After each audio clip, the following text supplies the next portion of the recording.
Muy buenas tardes, tengan todos ustedes. Es un privilegio continuar precisamente con las mesas de análisis con motivo del centenario del primer Tribunal Constitucional en el mundo. Y hoy nos acompañan tres importantes juristas de nuestra región. Está la doctora Cecilia Sosa Gómez de Venezuela, quien cabe hacer mención, fue la primer presidenta de Suprema Corte de Justicia en el continente americano, presidenta por 4 periodos de la Suprema Corte de Justicia de Venezuela. Bienvenida, doctora Cecilia Sosa. Muchas gracias y muy contenta de esta invitación y de poder compartir con compañeros tanto de la magistratura como profesores este encuentro, y darles las gracias también por esta iniciativa de las mesas y de estas conferencias que yo creo van a, digamos, a dejar una huella en el momento, yo creo, más crítico que atraviesa el sistema judicial de nuestro continente, incluyendo el de los Estados Unidos, precisamente por la situación, por una parte de la pandemia y por otra parte del desarrollo tecnológico que a veces nos deja un poco atrás. ¿Y qué rol jugaría la Sala Constitucional o el Tribunal Constitucional en estos aspectos? Qué bueno que hace la alusión la doctora Cecilia Sosa. Todas estas primeras 5 mesas son jueces y magistrados constitucionales todos pertenecientes a la magistratura constitucional, ya sea cortes, supremas cortes de justicia, salas constitucionales, tribunales constitucionales, pero absolutamente todos son jueces o magistrados, han sido jueces o magistrados constitucionales. También nos acompaña el doctor Hernán Antonio de León Batiste de Panamá, quien fue presidente de la Corte Suprema de Justicia de Panamá, actualmente magistrado de dicha corte. Doctor, muchísimas gracias por acompañarnos en este festejo, en este centenario del primer Tribunal Constitucional en el mundo. Muchas gracias, doctor José de Jesús Naveja, doctor Gerardo de Todo de Perú, doctora Cecilia Sosa de Venezuela y los demás miembros que están ahora mismo de Latinoamérica, Iberoamérica, conectados en Zoom, ahora que es la realidad pues, que tenemos en el punto de vista académico y de intercambio de comunicación de tribunales constitucionales como estamos en este momento. Me sumo a las palabras de la doctora Cecilia Sosa, pues de que la administración de justicia, los tribunales constitucionales vienen atravesando en el mundo, creo que nadie se escapa de esta situación especial de protección de derechos fundamentales que tenemos pues que seguir teniendo para darle el servicio, porque somos servidores judiciales, darle el servicio a la ciudadanía, darle lo que se merece. Un agradecimiento. La verdad que he hecho ya varios webinars o reuniones que no estaba uno acostumbrado a esto, sino de manera personal, y que bueno, esta pandemia nos ha tenido que establecer los mecanismos, las herramientas tecnológicas que yo la verdad soy ajeno a ellas. No me gusta tomarme el café, me gusta sentir, por lo menos con la universidad, que precisamente esto de los estudiantes, ahora que uno no sabe si están ahí, y pregunta uno, lo conectan en el computador y no sabe si en realidad están en la clase, es un poco difícil. Me gusta el contacto personal, pero bueno, es lo que tenemos. Parece que fuésemos allá, ya se escuchan incluso hasta universidades, academias, institutos académicos de creación ya universidades virtuales, porque es más fácil.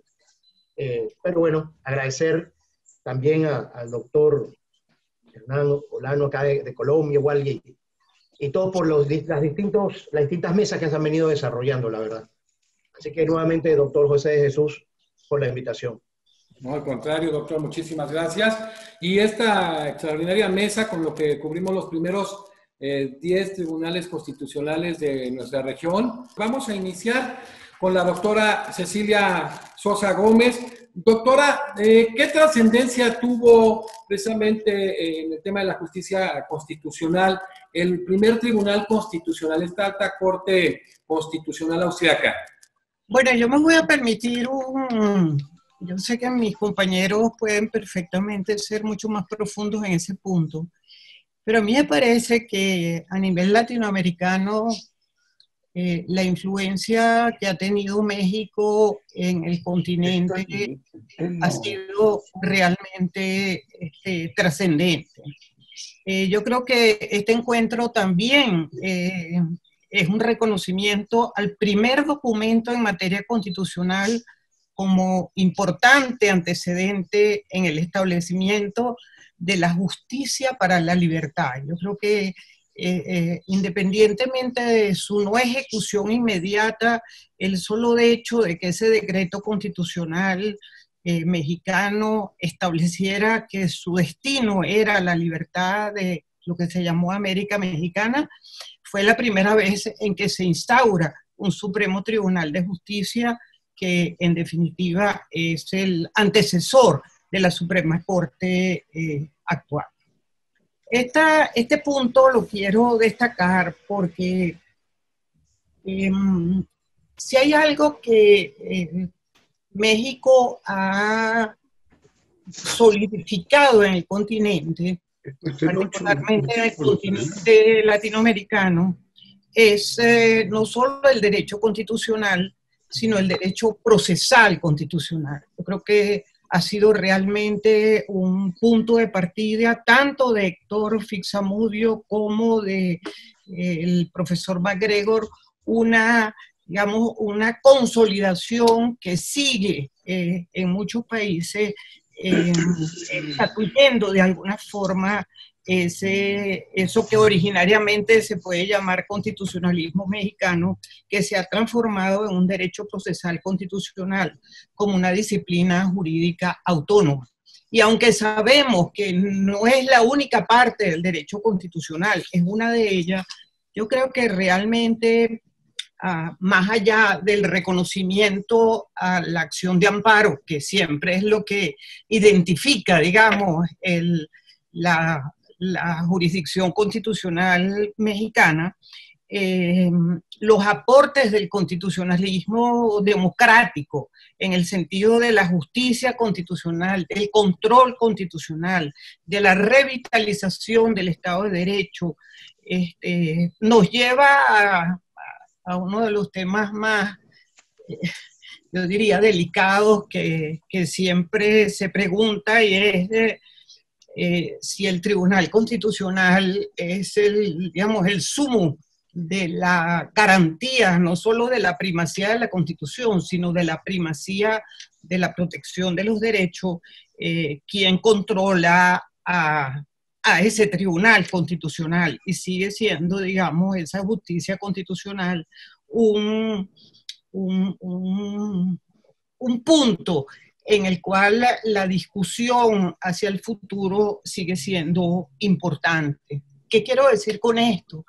Que muchas veces la libertad de interpretación sin ningún tipo de criterio, como nos ha pasado en Venezuela, yo diría más que todo en los últimos 10 años, nos lleva precisamente a que una sala constitucional, que ni siquiera es un tribunal constitucional, sino una sala dentro del Supremo Tribunal, ha mutado, ha transformado completamente el contenido constitucional. Entonces, el análisis de ese poder, porque es verdaderamente, es como, es un poder,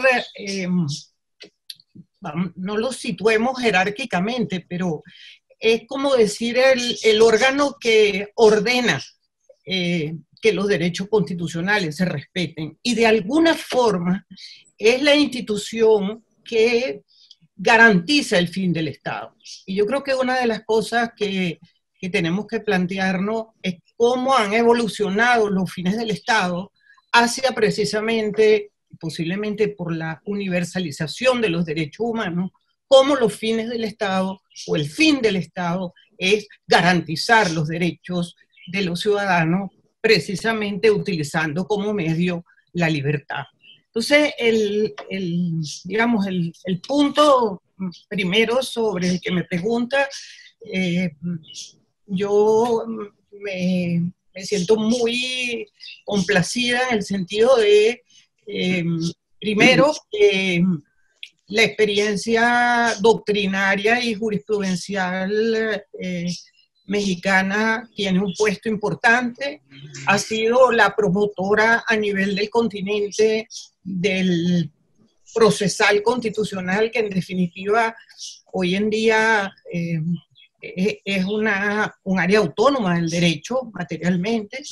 Y lo último que quería plantear aquí, que un poco para la discusión, es que las constituciones, si uno las ve con esa finalidad de protección de derechos a todo el sistema jurídico y a todos los poderes del Estado, podría decir que la finalidad en definitiva, o sea, el objeto o la finalidad que tiene el Estado hoy, al ser la esencia de garantizar derechos, ha hecho que las constituciones, pongo el ejemplo venezolano, es una constitución de 350 artículos, pero que constitucionalizó de alguna manera las especialidades del derecho. Es decir, en Venezuela un laboralista que no sabe constitucional está verdaderamente fallando, un mismo procesalista como lo conocíamos normalmente, o un civilista, o un mismo administrativista, que es un área de derecho público, si no tiene un manejo, digamos, completo de lo que es la justicia constitucional, la jurisprudencia, la doctrina, el derecho comparado, que ha tomado un espacio inmenso, las mutaciones constitucionales, realmente se encuentra completamente desasistido en la concepción teórica, y muchas veces estamos frente a jueces también que se mantienen en una especialidad cerrada, que no tienen la preparación de que como se decía anteriormente, que el juez está para el servicio al ciudadano y para la protección de sus derechos, si tiene los elementos, digamos, probatorios que demuestren que efectivamente le han sido vulnerados. De manera que quería pues hacer este reconocimiento al esfuerzo jurídico constitucional mexicano y de alguna manera cómo ha marcado los tribunales y las salas constitucionales del continente latinoamericano. Gracias, doctora Cecilia Sosa. Sí, de ese Tribunal Supremo de Ario de Rosales de 1815, producto de la Constitución de Apatzingán, extraordinario. Gracias, doctora. Doctor Hernán Antonio, la trascendencia que tiene para usted el primer tribunal constitucional en el mundo. El primer tribunal constitucional en el mundo, pues, austriaco, en 1920.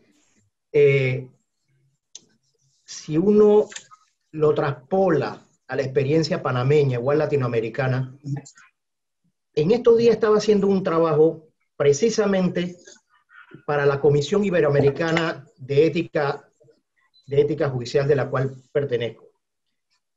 Tenemos la Cumbre Judicial Iberoamericana, que es conforman los presidentes o presidentas de cortes supremas, o cortes constitucionales, o salas constitucionales, organismos judiciales de los 23 países de Iberoamérica. Y tiene ciertas comisiones, como es la Comisión Iberoamericana de Ética Constitucional. Y ahí hice un pequeño trabajo, un ensayo, un dictamen referente a las puertas giratorias de la política y los jueces. Una palabra que de repente en el léxico académico, por lo menos de Panamá, de mi parte muy personal, yo desconocía a qué se trataba en sí el tema de las puertas giratorias.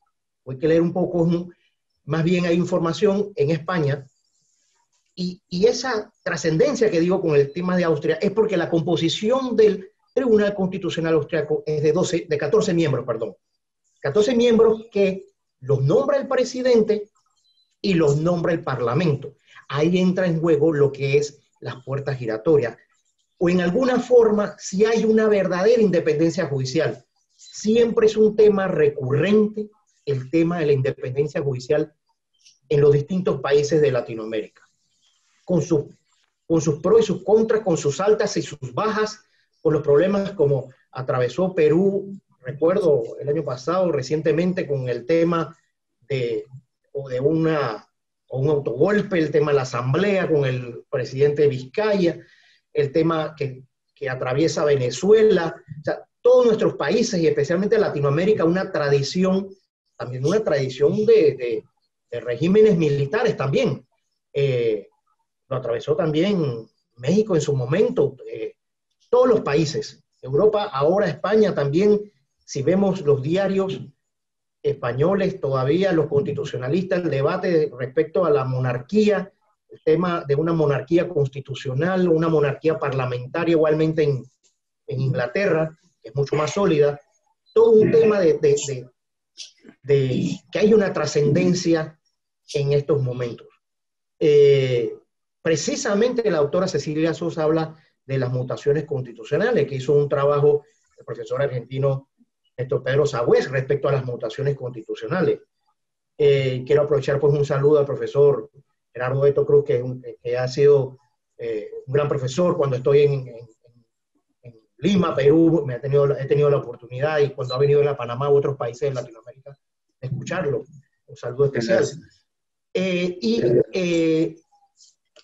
Y entonces, por lo menos para la experiencia, para la grabación, para la academia, en el caso de Panamá, solamente tenemos una Corte Suprema de Justicia como la tiene Uruguay, como la tiene México precisamente. Brasil. México, que en su momento creo que eran 22, 21 miembros, no recuerdo, y después la reforma bajó a 11. De 26 a 21 y a 11. Así es, correcto. Entonces, siempre está el tema político en alguna forma por el sistema de designación. La Corte Suprema de Panamá en su momento ha tenido en 2 oportunidades creación de sala constitucional. Han habido sectores abogando por la creación de un tribunal o corte constitucional autónomo. Otros dicen, bueno, un problema de choque de trenes, como era el término que se utilizaba en España. Hoy día también en República Dominicana, cuando la Constitución de 2010 crea el Tribunal Constitucional Dominicano, con un apoyo en alguna forma de España. Y así que hemos tenido una sala constitucional, aunque en realidad no fue una sala constitucional, era una sala de instituciones de garantías. Es decir, solamente para conocer amparos de garantía, habeas corpus y habeas data, no los procesos, las demandas de inconstitucionalidad. La composición de la Corte aumentó de 9 a 12, pero fue en un momento político en las postrimerías del gobierno del expresidente de la República, Ernesto Pérez Valladares, y decían, lo que quería era tener más poder en la Corte Suprema, aumentando de 9 a 12. En ese momento, pero, ¿qué fue lo positivo y lo ventajoso de esa creación? De la que fui miembro como letrado en esa sala en esos años, 1999. Que la sala de instituciones de garantías, que duró 2 meses y 28 días, produjo más sentencias de amparos, de habeas corpus, de habeas data, que lo que saca en un año el Pleno de la Corte. Entonces, al final, yo digo que todo va a depender de la cultura, el contexto de los países, el hecho de que un país, si tiene Corte Constitucional y Corte Suprema, es más que otro, ¿no? Depende de las circunstancias y los valores, los principios en un momento de un país. En otros decía, yo recuerdo, amigos, me reservo el nombre de un ministro, porque le llaman ministro a los magistrados de corte en México, decía un ministro en México, no inventen una Corte Constitucional, quédense como nosotros en México, una sola Corte, imagínense 2 cortes peleándose. Y tampoco hagan los plenos que sean de manera pública televisados, déjenlos así en reserva, en el calor es mejor y los debates, porque está uno más preocupado, me decía un ministro de México, en cómo me pongo la corbata, si me combina, y se cuidan el debate caliente, que a veces hay discusiones fuera un poco a veces hasta irrespetuosa, podría decirse. Pero todo eso es parte de la idiosincrasia latinoamericana como somos, pues, y el panameño también es caliente en alguna forma criollo. Entonces, lo importante que yo creo, y precisamente con esta crisis sanitaria y económica en el mundo, por lo menos la Corte Suprema no ha cerrado puertas. En algún momento sí los tribunales superiores, tribunales inferiores, el llamado teletrabajo de alguna forma. La Corte y los 9 magistrados y magistradas hemos estado presentes todos los días. Es más, se ha sacado mucho más trabajo en temas de protección de derechos fundamentales. Sí, pese de manera personal, desde la academia, como profesor también de Derecho Constitucional, sí es una preocupación de que pues tenemos una Constitución de 1972, con algunas reformas, 4 reformas, y que sí requiere un cambio, por lo menos de una Constitución nueva, que también fui miembro en el año 2010, 2011, que se creó una Comisión Especial de Reformas Constitucionales, también fui miembro de esa Comisión de Reformas Constitucionales, no estaba en la Corte Suprema, yo entré a la Corte Suprema en el año 2012, desde que he sido servidor judicial desde 1992, 93, pero hubo un espacio en que estuve en el sector privado, en un bufete de abogados, y en ese momento que pertenecía al bufete de abogados, fui miembro de la Comisión de Reformas Constitucionales.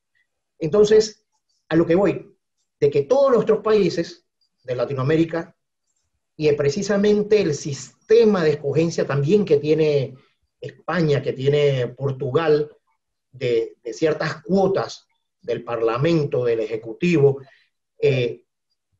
llevando al tema de Austria, de esos 14 miembros nombrados por el presidente y por la Asamblea, pues siempre es un tema recurrente de preocupación de cuál es el mejor sistema que debemos tener para escoger magistrados o magistrados llamados ministros o ministras para que exista una verdadera independencia judicial. El tema de la independencia judicial es un tema que siempre es presente. Y para el caso de Panamá, por lo menos nosotros los magistrados, es un gran referente lo que es la Corte Constitucional de Colombia y la Sala Constitucional de Costa Rica, por lo menos para la región. Para nosotros en Panamá son cortes, hay que admitirlo, de muy avanzada. Recientemente sentencias, que también he ido realizando un trabajo para la Fundación Konrad Adenauer de Alemania, que tiene su oficina en Colombia, referente a todo lo que es la protección de derechos fundamentales en la era digital. Todo el tema ahora con las redes sociales, que en nuestras constituciones en alguna forma nosotros tenemos que interpretar, tenemos que moldear en alguna forma que encaje los nuevos problemas de protección de derechos fundamentales a las constituciones, aunque hayan pasado, tengan muchos años.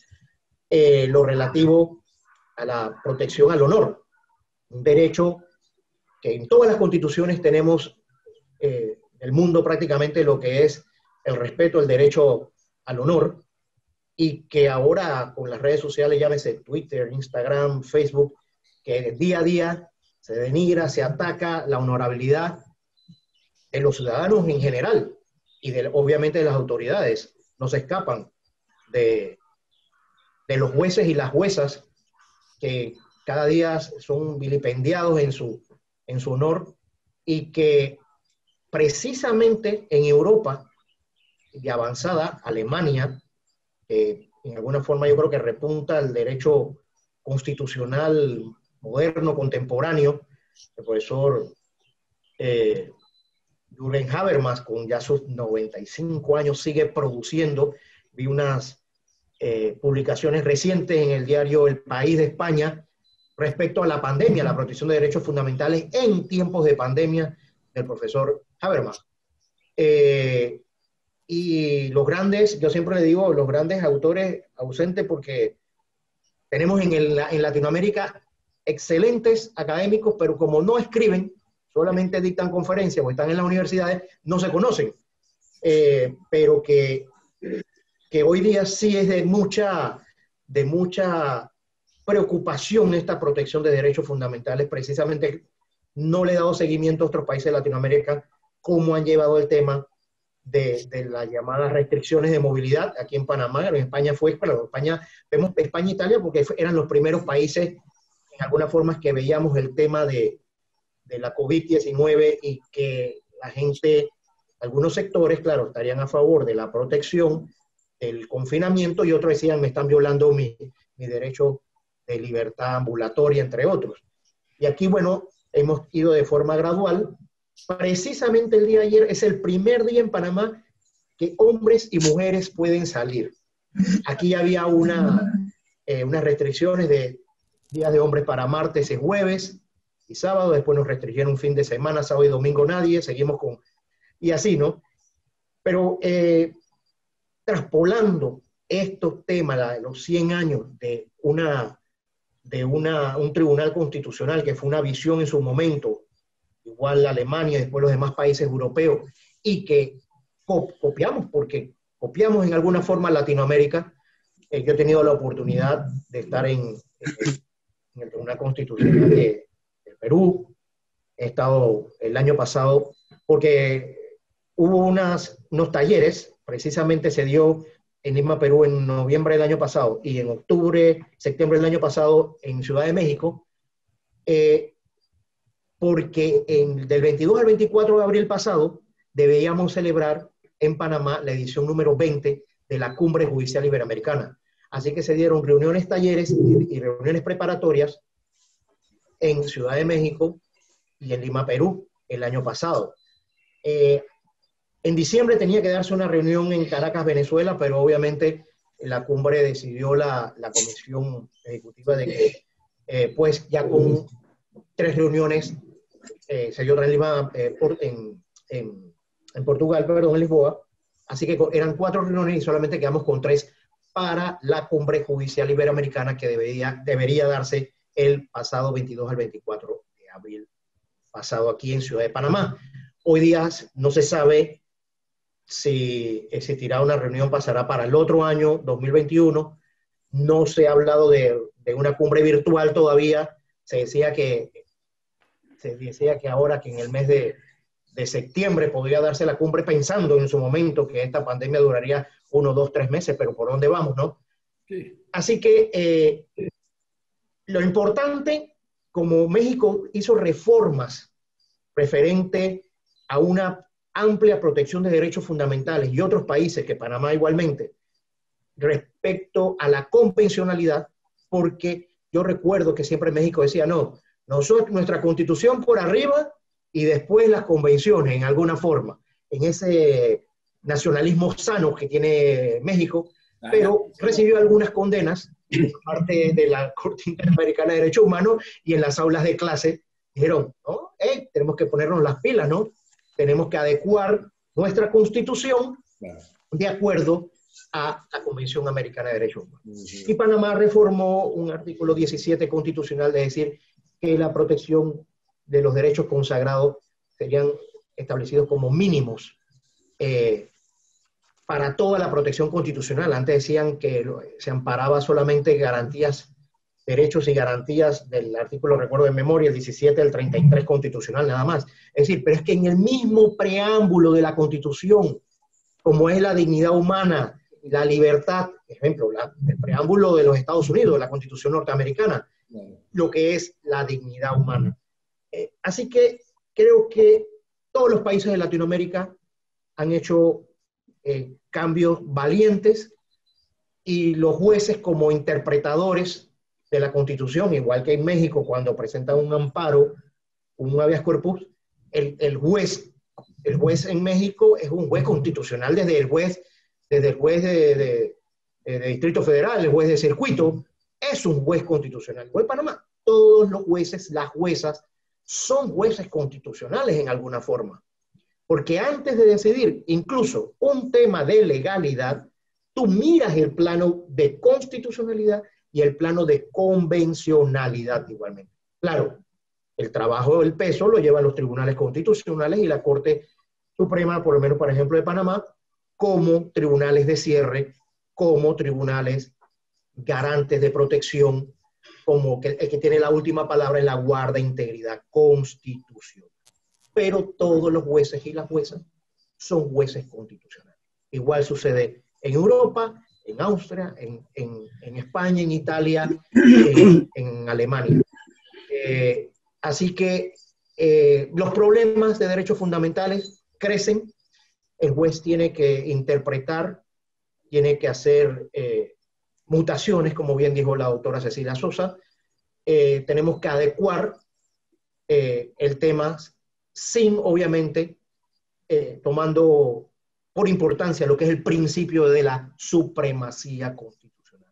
No perder de vista eso, igual lo que es ahora la guarda de la convencionalidad. Le dejo hasta ahí, profesor José de Jesús, en alguna forma. Son algunas ideas en este diálogo que tenemos para la academia.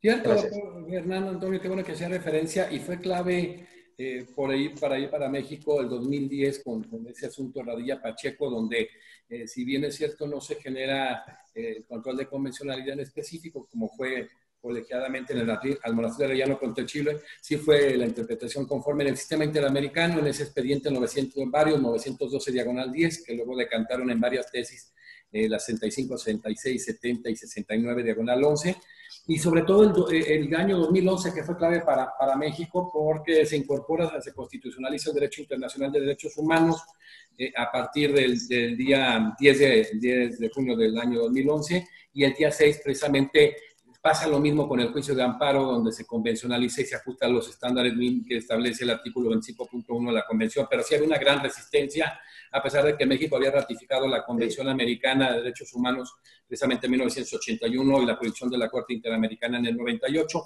y sí se incumplía, hay que reconocerlo, básicamente con el Pacta Sunt Servanda del 26 del derecho de los tratados de Viena, y el 27 con relación a la adecuación, y el 1.1 y 2 de la Convención. Qué bueno que hizo esta alusión, porque sí se ha avanzado en ese tema y era necesario.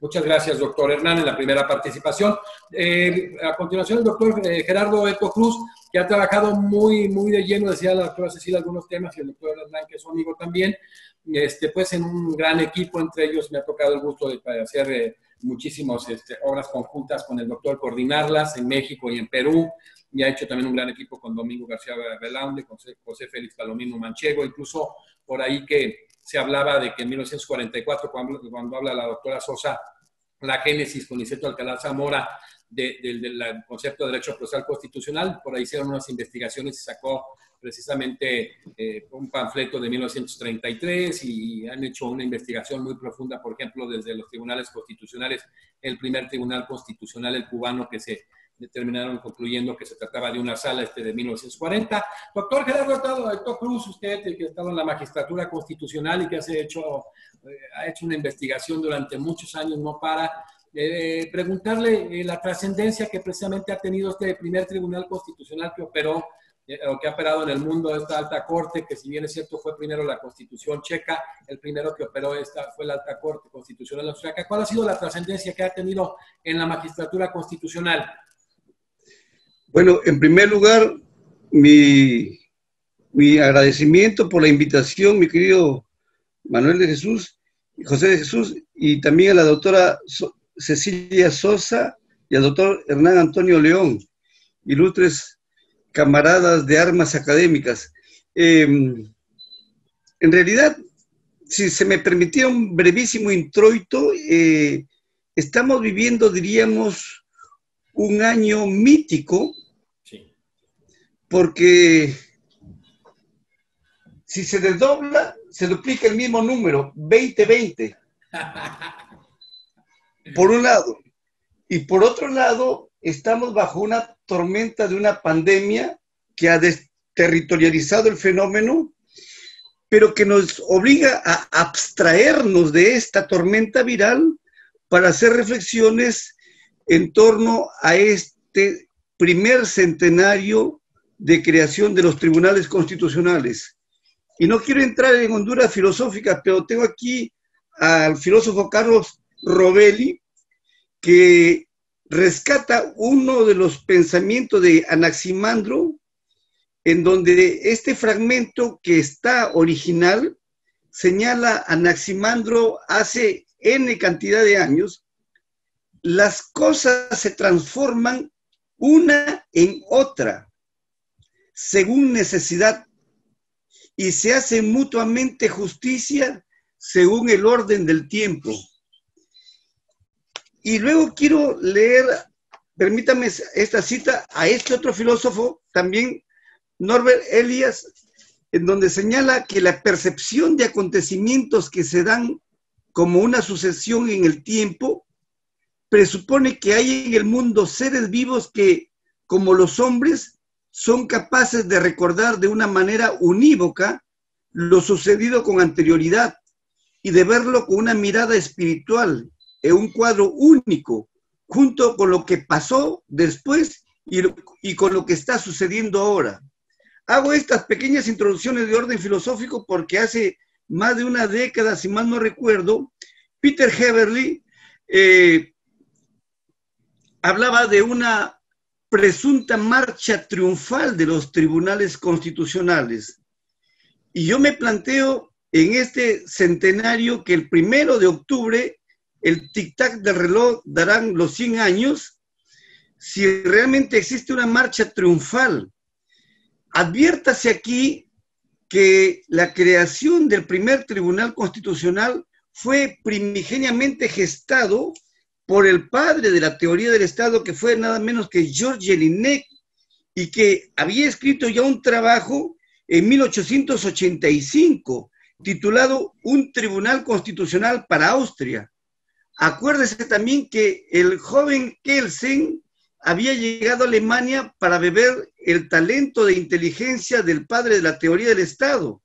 Pero Georges Jelinek, por esas cosas psicológicas de la vida, psicológicas, no generaron empatía con luego el primer gran jurista del siglo XX, que es Kelsen. Entonces Kelsen amargamente en sus confesiones habla de esa desilusión que le desencadenó Georges Jelinek.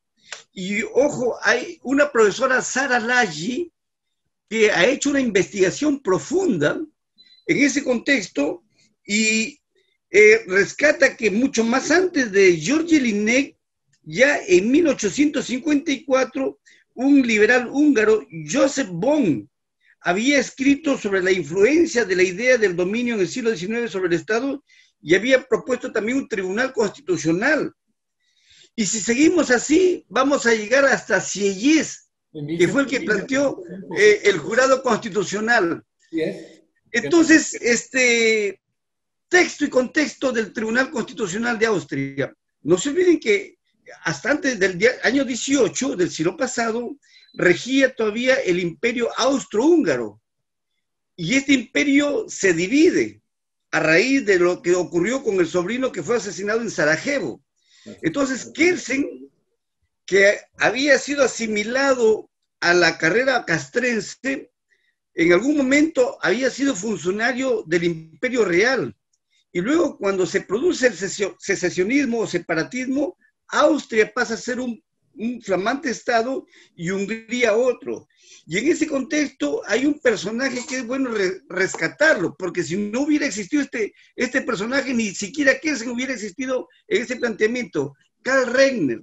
Karl Regner prácticamente fue el canciller socialdemócrata, y él fue el que lideró la transición a la consolidación del flamante proceso de afirmación de un flamante Estado que fue la Austria republicana. Precisamente el Regner es el que le plantea al joven Kelsen que elabore el proyecto de constitución. Sara Laggi, en este último trabajo de hace poco tiempo, desarrolla todos los entresijos complejos de la pugna entre los socialdemócratas, los cristianos y los pan alemán le llamaban ahí, en donde había toda una compleja pugna y al final se decanta el proyecto que tuvo 5 versiones, el proyecto de constitución de Austria, hasta que al final logran elaborar el proyecto final y lo redactó. Ahí viene también el genio y talento de Kelsen. Entonces fue ahí donde él en su autobiografía y también lo que plantea su biógrafo oficial, Rudolf Ladermetal, Kelsen, vida y obra, él señala de lo que se podría sentir con mucho orgullo Kelsen es haber creado este Tribunal Constitucional. Bien, ¿habrá una marcha triunfal? Pienso yo que este centenario, los tribunales han desencadenado adelantos al reloj de la historia con avanzada de sentencias extraordinarias y también han detenido el reloj de la historia con posiciones conservadoras. Y en ese contexto es precisamente lo que citaba yo en el orden del tiempo. Pienso que los tribunales constitucionales actualmente, con el modelo que generó Kelsen, hoy mucha agua ha pasado bajo el puente y es obvio que la concepción primigenia de ser un legislador negativo se ha superado y hoy los tribunales constitucionales cumplen una labor extraordinaria. ¿Por qué? Porque son los que establecen dos grandes y complejas arquitecturas de interpretación. El problema del estatuto del poder. En estos momentos, debo decirle, en estos momentos el Tribunal Constitucional se ha abstenido, nuestro Tribunal Constitucional, de entorpecer un proceso que ocurrirá este viernes para ver si se vaca al presidente de la República, ¿no? O sea, en estos momentos estoy yo mismo, y ayer acabo de escribir yo mismo un tema sobre esto. Entonces, con esto quiero decirle lo siguiente, que lo extraordinario en el decurso del tiempo, que es este centenario, es que los tribunales, su razón de ser fundamental, radical, omnicomprensivo y totalizador, es que ellos tienen que establecer un juego del ajedrez geopolítico de controlar el estatuto del poder. En eso radica la esencia principal del Tribunal Constitucional, porque eso no lo va a hacer la judicatura ordinaria, sino lo que precisamente fue la concepción que tuvo en su momento Kelsen y que viene desde las Honduras de Sieyès. Y en segundo lugar, el legado que deja este centenario es que los tribunales desarrollan la interpretación de los estatutos de las libertades fundamentales. Estatuto del poder y estatuto de las libertades. Digamos, esila y caribdis, la libertad y la autoridad. Y en ese marco es que ocurre la situación de que ellos, los tribunales, han venido precisamente creando y recreando, nomen iuris, creaciones de figuras sobre los derechos fundamentales. En eso radica la esencia y probablemente, como hace tiempo por ahí vi un libro, a veces yo en la librería ojeo nada más, pero y me dedico a leer como 20 minutos gratis algunos libros porque ya no los compro, porque es imposible comprar todos y leerlos todos, pero decía algo que puede ser patético. El librito decía, de aquí a 100 años todos muertos. Y yo precisamente en el trabajo que se va a publicar dentro de poco, decimos que de aquí, es decir, lo resumo más bien, de aquí a 100 años veremos, sin que estemos vivos, de que los tribunales van a mantener esa singladura, ese derrotero, porque es parte de la esencia de la justicia contemporánea, a un siglo. Porque la condición humana siempre tiene esos problemas, el tema de la libertad y el tema del poder, que es la pulsión que desencadena la propia vivencia en este planeta Tierra. Y en este contexto pienso yo que los tribunales constitucionales, a 100 años de su existencia, merecen una reflexión, merecen un cumpleaños de reflexión académica a nivel planetario, ¿no? Y yo pienso de que con la presencia de este diálogo que se está desarrollando virtualmente en los tiempos de la posmodernidad y la pandemia, lleva a replantear estas reflexiones. Una gota más de esta pequeña situación.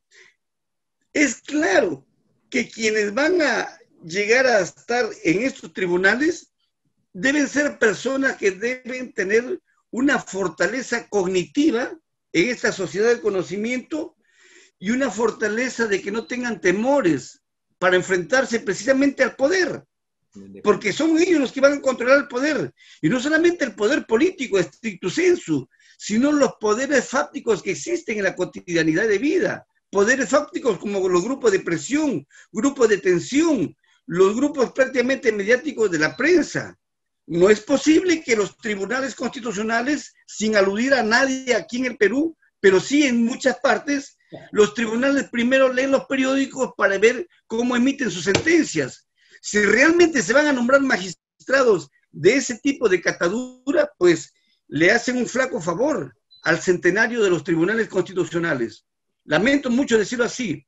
Es necesario que los tribunales constitucionales tengan la fortaleza, la integridad moral, desde luego, pero también la fortaleza de enfrentarse a lo que van a realmente a resolver.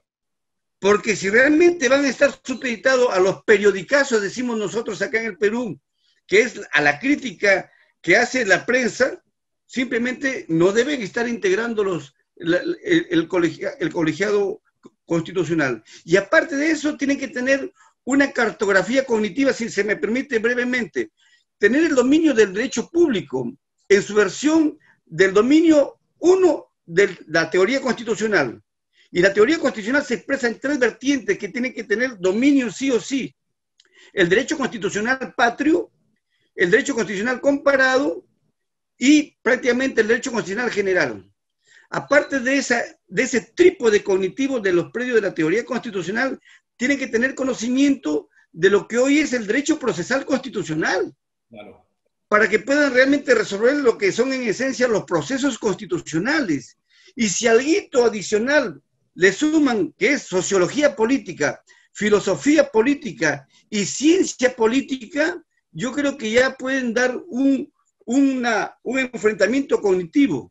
Pero más allá de estos aspectos, lo que realmente debe tener un magistrado, más que las esencias cognitivas, es la fortaleza de la honestidad y de la no cobardía.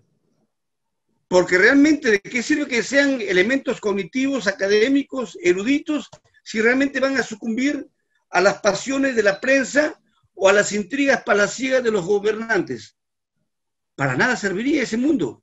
Entonces, si realmente se tiene que hacer una celebración mítica, es que este centenario sea de fortalecimiento a los tribunales constitucionales y que precisamente el Perú en estos momentos también está a puertas para que se renueven los tribunales constitucionales.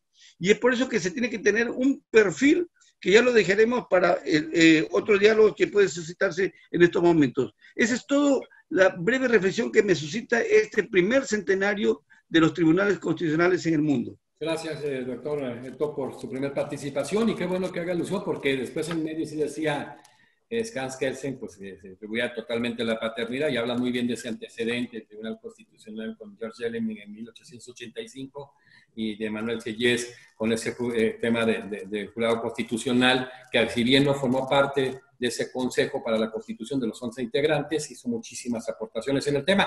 Doctora Cecilia Sosa, ¿cuáles serían para usted las grandes vicisitudes de la jurisdicción constitucional que aquejan o que aquejarán este tipo de conflictos a nuestra región?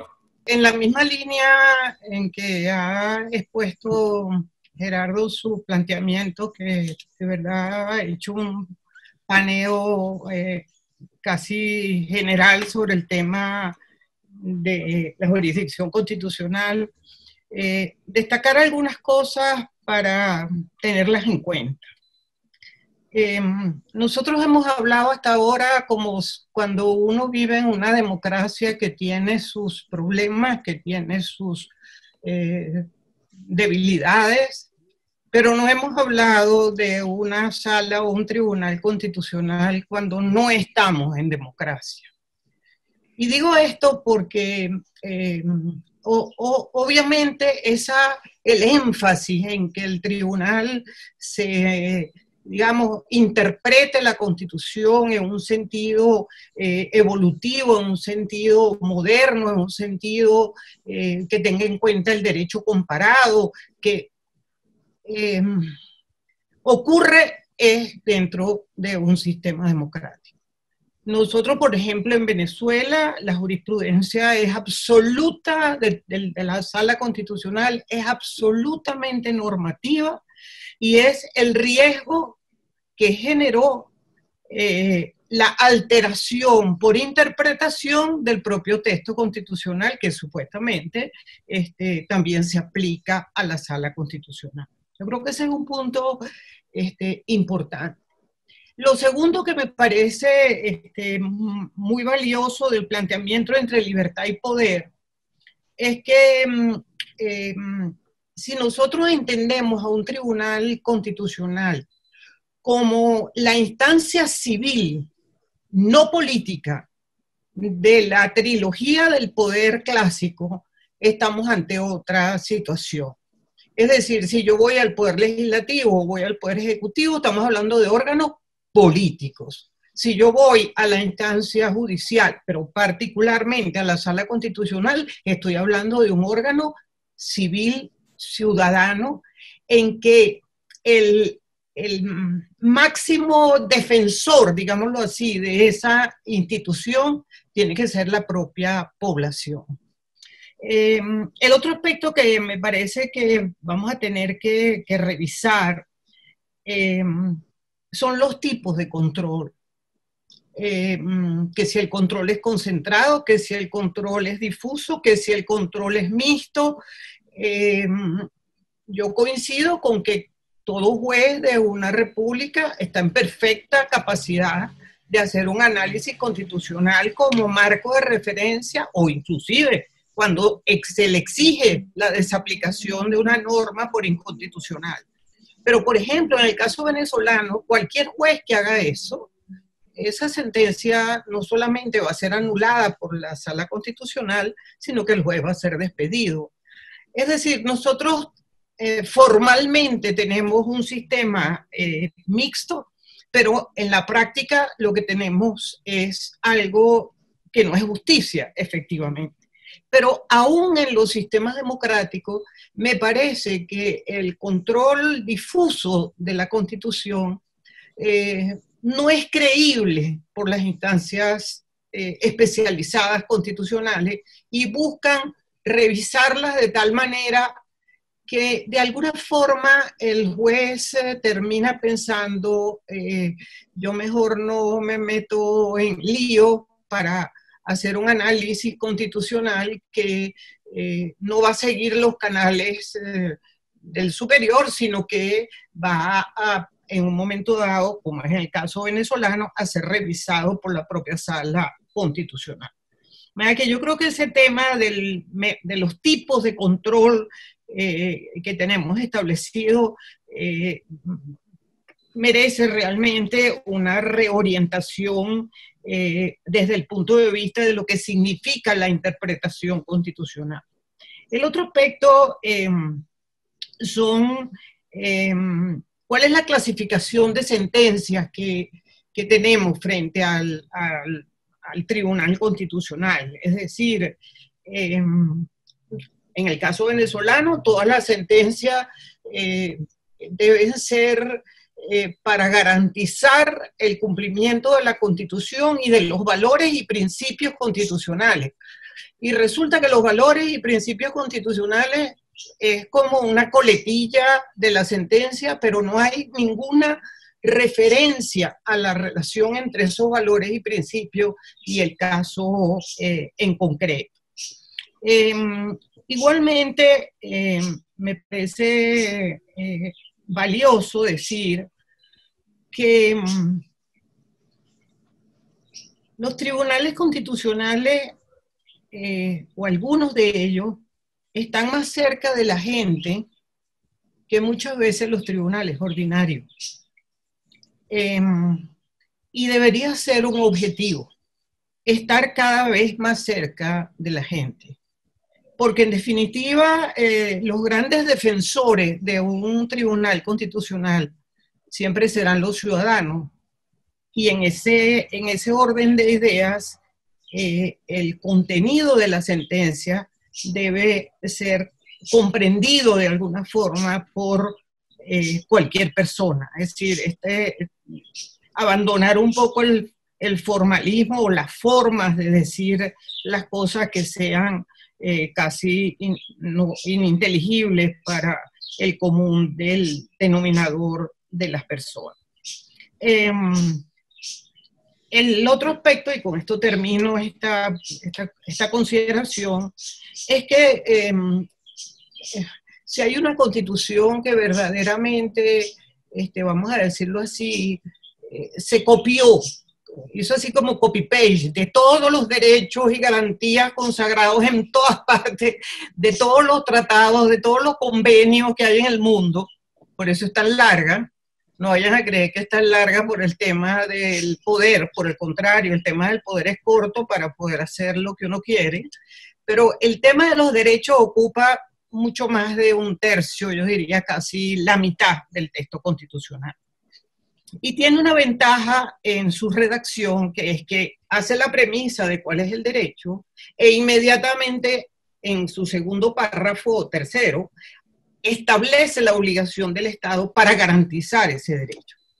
Con lo cual, obviamente, está regulando la reserva legal de alguna forma. Es decir, que cuando yo vaya a legislar, esa forma que me estableció como carga al Estado para garantizar ese derecho, lo tengo a nivel constitucional. Es decir, que de alguna manera, en el caso venezolano, se redujo la libertad legislativa en materia de reserva legal, pero estableció la incorporación a la propia Constitución de todos los tratados en materia de derechos humanos, que son como si estuvieran pegados detrás de la Constitución, porque son parte de la Constitución. Pero para que ustedes vean la distorsión entre lo que uno puede escribir como un texto, vamos a llamarlo satisfactorio, y la realidad es que la Sala Constitucional decide que cuando la Corte Internacional o la Corte de Derechos Humanos fundamentalmente se pronuncia bajo una sentencia, ella tiene que controlar la constitucionalidad de esa sentencia. Imagínense esta especie de aberración de la propia instancia constitucional. Entonces, ¿cómo establecer, cómo repensar? Y yo creo que eso es un desafío que tenemos, cómo repensar que solo escribir en un texto constitucional las competencias, digamos, la belleza, no es suficiente en el equilibrio que muy bien ha sido explicado entre libertad y poder. Perfecto. Muchísimas gracias, doctora Cecilia Sosa. Qué bueno que hace alusión de la existencia en Venezuela de la Sala Constitucional, como lo es la que ya dijo el doctor Hernán Modélica, la de Costa Rica de los 39, producto de la reforma constitucional y la ley de jurisdicción constitucional, la paraguaya, la nicaragüense y la salvadoreña. Doctor Hernán Antonio de León Batista, aquí viene un tema muy, muy importante. En el tema de la trascendencia, de la importancia que tiene para la magistratura en América Latina, la Corte Suprema de Justicia de Panamá, y si estos grandes desafíos del derecho procesal constitucional, algunos de los grandes desafíos como lo son perfectamente entendidos, la independencia de la magistratura constitucional y la especialización de la magistratura constitucional, que ya lo dieron, se materializan y se hacen efectivos en Panamá. Me agrada los comentarios que hizo el profesor Gerardo Eto Cruz respecto a la composición de las distintas cortes constitucionales, es decir, no solo el conocimiento en el aspecto constitucional, sino el tema humano de valentía, entre otros. Cuando él hacía el comentario, yo siempre digo que hay que ver el contexto de cada país. Por ejemplo, nosotros en Panamá solamente somos 4 millones de habitantes. Y en Ciudad Capital, donde está el grueso del litigio de los temas constitucionales, etcétera, somos 2.5 millones. Es decir, todos nos conocemos, como decir, en el barrio aquí todo, y todas las causas que lleguen, la verdad dirán, oye, ¿y ahora yo qué hago? Es muy diferente a Perú, Lima, un país grande, México también, Venezuela, son países con muchos habitantes en comparación a Panamá. Por eso cuando el Tribunal Austríaco de Europa, Estados Unidos, ejemplo, lo retoman Alemania, son países de población grande. Un juez toma una decisión y lo que llega ni lo ha visto nunca en su vida. Pero aquí todos los conocemos. Entonces, también traer a colación, por eso dice en algún momento el llamado al concepto de una constitución viviente, de una constitución viva, que la constitución hay que darle vida. También, antes de responder a lo que me pregunta respecto también de independencia judicial y otro, precisamente al comentario que también hizo el profesor Gerardo de Cruz y que retoma doctora Cecilia Sosa, es lo referente a qué modelo, o sea, antes no hablamos de derecho procesal constitucional, ni siquiera existía la materia en las universidades del procesal constitucional. ¿Qué modelos de sentencia? Sentencias exhortativas, sentencias, las distintas clases de sentencia, es decir, llega una causa, precisamente nosotros en Panamá, que es diferente a la mayoría de los países de Latinoamérica que ya han establecido en su régimen constitucional o legal la viabilidad del matrimonio llamado matrimonio igualitario, matrimonio del mismo sexo, cosa que en Panamá todavía es un tema que está en la Corte, todavía no hay una decisión, pero ejemplo, tú puedes hablar de sentencia exhortativa en que exhortes al Parlamento a que la Asamblea emita una ley referente a eso y no meternos, como dicen nosotros, en ese tamal o que se vaya a un referendo.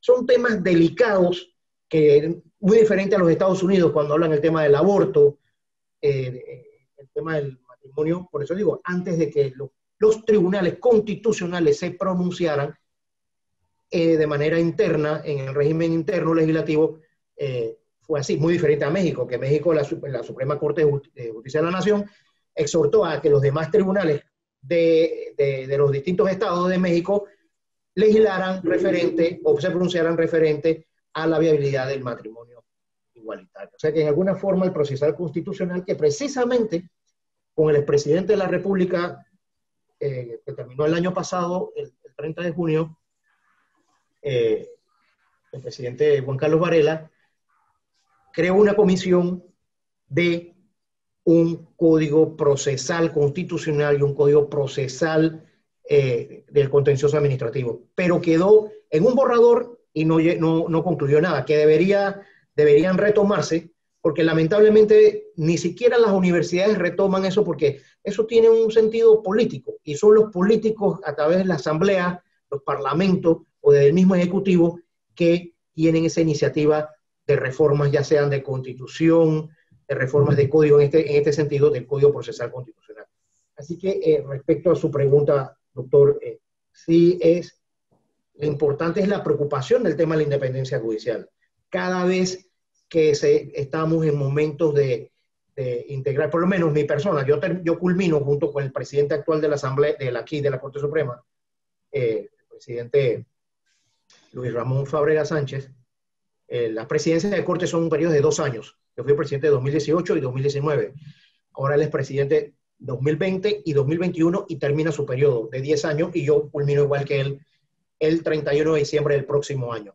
Es decir, ya entre el mes de octubre del otro año, desde el año 2006, 2005 para acá, antes un presidente o presidenta de la República prácticamente nombraba a través del Consejo de Gabinete de manera directa, casi de a dedo por ponerlo. Claro, las sociedades en el tema de transformación, de transparencia, independencia y todo eso, desde el 2005 para acá es un sistema se hace una apertura pública, que todo el que llene los requisitos que establece la Constitución presenta unos documentos y hay una comisión evaluadora que está compuesta por miembros de la sociedad civil, por decanos de facultades de derecho del país, por la Iglesia Católica, profesores universitarios, etcétera, en la cual tienen que pasar distintas fases, procesos y que son televisados, el tema de preguntas, de lo que es el tema mismo como persona, el tema de ética, de moral, para poder llegar a la Corte. Pero cara vemos y sentencia no vemos. Porque pues una persona de gran calibre ético, abogado de mucha experiencia, pero como dijo el doctor Gerardo Eto Cruz, de repente le da tembladera al momento de tomar unas decisiones de contenido político. Eso es muy difícil. Y como dice muy bien, me gustó muy bien la intervención del profesor, porque aquí eso es un tema que a veces uno, en este cargo, yo no he escrito ningún artículo de periódico desde que estoy sentado en la Corte. Cuando salga, volveré a escribir en los periódicos y las críticas en alguna forma, y de manera académica, es que ni siquiera de manera académica, por el sentido del periodicazo. Aquí hemos tenido casos, bueno, Perú lleva la delantera muchos más casos, y otros países de Centroamérica, tenemos casos de presidente de la República, aquí, temas sensitivos y que son delicados, porque en algún momento el Ejecutivo o un presidente de ese momento fue el que intervino en la designación de uno, y tú tienes que tomar decisiones de la persona que estuvo en la intervención. Porque digo estuvo porque es una composición del Ejecutivo con la Asamblea de su ratificación, es decir, dos procesos. Aquí ha habido también recientemente con el expresidente Varela, la designación de dos damas que fueron nombrados por el Ejecutivo y cuando fueron a la Asamblea del Parlamento no fueron ratificados. No pudieron pasar la segunda fase de aprobación. Así que creo que el tema de independencia judicial es muy importante.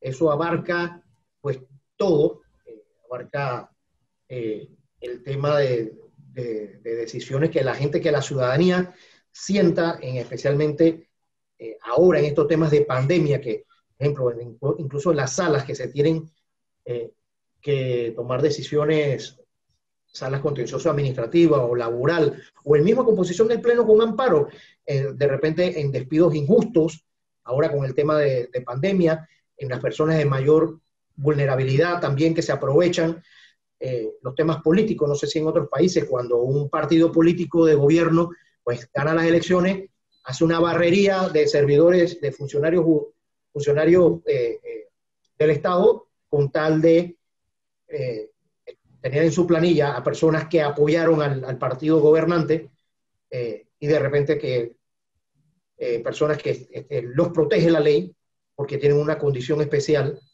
Y hemos visto también muchos temas de amparo de esa índole, lo cual ahí si un magistrado o magistrada fue nombrado por el gobierno de turno, pues tiene que tener, como dice, los pantalones bien puestos de decirle, no señor, esto no es así, está violando la Constitución por A o B motivo. Así que creo que en alguna forma todos los países me refiero en el contexto regional, es tener una constitución viviente. Lo habla David Strauss en su momento y otros autores de lo referente a lo que es una constitución viva, una constitución viviente, y por ello, si aunque tengamos, dicen, ay, ¿por qué tienen en Estados Unidos una constitución que no ha sido reformada, etcétera, u otros? Pero al final hay que interpretar bajo principios, reglas, para la mayor protección de derechos fundamentales de los ciudadanos. Creo que así que el tema de independencia judicial siempre hay que tenerlo presente. Es un tema importante con la reforma de las leyes de organización de la composición de los distintos poderes judiciales. Nosotros tenemos una reforma del año 2015, pero no fue implementada hasta el año 2017, en parte 18, 19, en los últimos años, en la cual los concursos judiciales, los miembros que pertenecen a la Administración de Justicia, se hacen más difícil su ingreso o su permanencia, porque también los que están tienen que pasar una etapa un poco más compleja de 5 fases para obtener la carrera judicial. Y claro, la carrera judicial es lo que le da mayor fortaleza. Yo tengo un grupo de WhatsApp de México, porque yo estudié mi maestría de Derecho Procesal en la UNAM México en el año 2000-2001, y la mayoría son jueces o juezas de Distrito Federal hoy día, o algunos también son magistrados. Al momento, la primera promoción, después ya ahora son magistrados de tribunales federales. Y esa relación pues que tengo con México cuando estudié, cuando llamábamos en el DF, en Ciudad de México hoy día, en el año 2000-2001 en la UNAM. Y precisamente cuando mencionaron a profesor Fix-Amudio, que tuve la oportunidad de conocerlo, y me dio clase, fue su hijo, que recientemente falleció, Fix Fierro, que también me fue profesor mío. Tuve a Cipriano Gómez Lara, gran procesalista. Gracias, también. Procesalista. Sí. Así que, al final,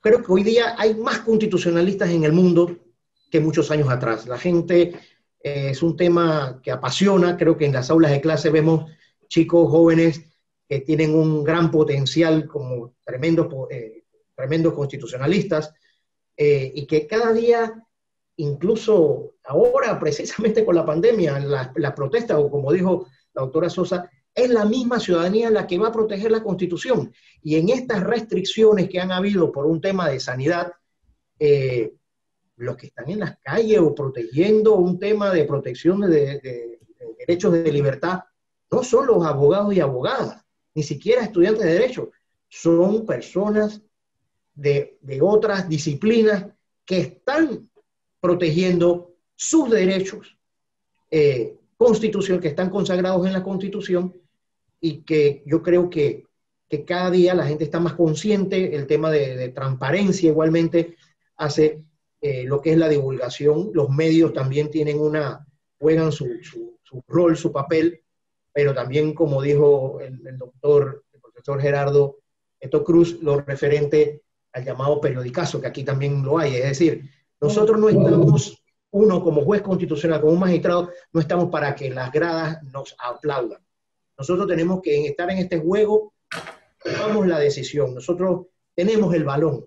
Nosotros no estamos que si nos aplauden la grada de aquí o la grada de acá o ver el periódico.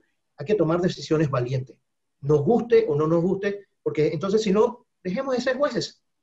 Y por ello la fortaleza de la independencia judicial, de carreras, de leyes de carrera judicial o leyes especiales de organización en los distintos países que dan esa fortaleza a las distintas, ya sean Cortes Supremas, salas constitucionales o cortes o tribunales constitucionales.